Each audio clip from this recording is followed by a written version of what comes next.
The body is the servant of the mind. It obeys the operations of the mind, whether they be deliberately chosen or automatically expressed. At the bidding of unlawful thoughts, the body sinks rapidly into disease and decay. At the command of glad and beautiful thoughts, it becomes clothed with youthfulness and beauty. Disease and health, like circumstances, are rooted in thought. Sickly thoughts will express themselves through a sickly body. Thoughts of fear have been known to kill a man as speedily as a bullet, and they are continually killing thousands of people just as surely, though less rapidly. The people who live in fear of disease are the people who get it. Anxiety quickly demoralizes the whole body and lays it open to the entrance of disease, while impure thoughts, even if not physically indulged, will soon shatter the nervous system. Strong, pure, and happy thoughts build up the body in vigor and grace. The body is a delicate and plastic instrument, which responds readily to the thoughts by which it is impressed, and habits of thought will produce their own effects, good or bad, upon it.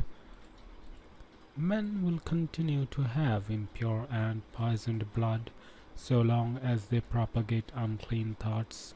Out of a clean heart comes a clean life and a clean body. Out of a defiled mind proceeds a defiled life and a corrupt body. Thought is the fount of action, life, and manifestation. Make the fountain pure, and all will be pure.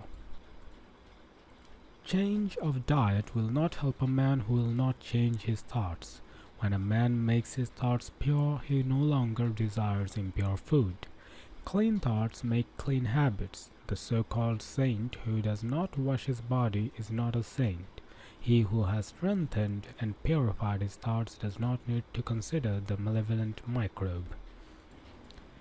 If you would protect your body, guard your mind. If you would renew your body, beautify your mind. Thoughts of malice, envy, disappointment, despondency rob the body of its health and grace.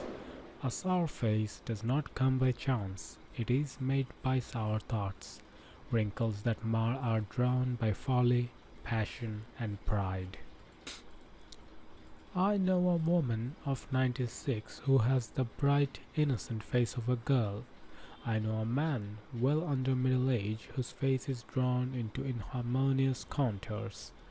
The one is the result of a sweet and sunny disposition, the other is the outcome of passion and discontent.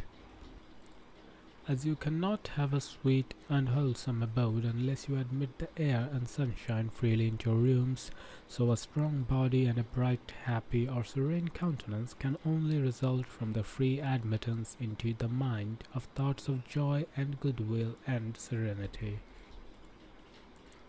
On the faces of the aged there are wrinkles made by sympathy, others by strong and pure thought, and others are carved by passion. Who cannot distinguish them?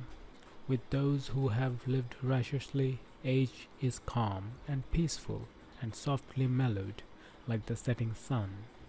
I have recently seen a philosopher on his deathbed.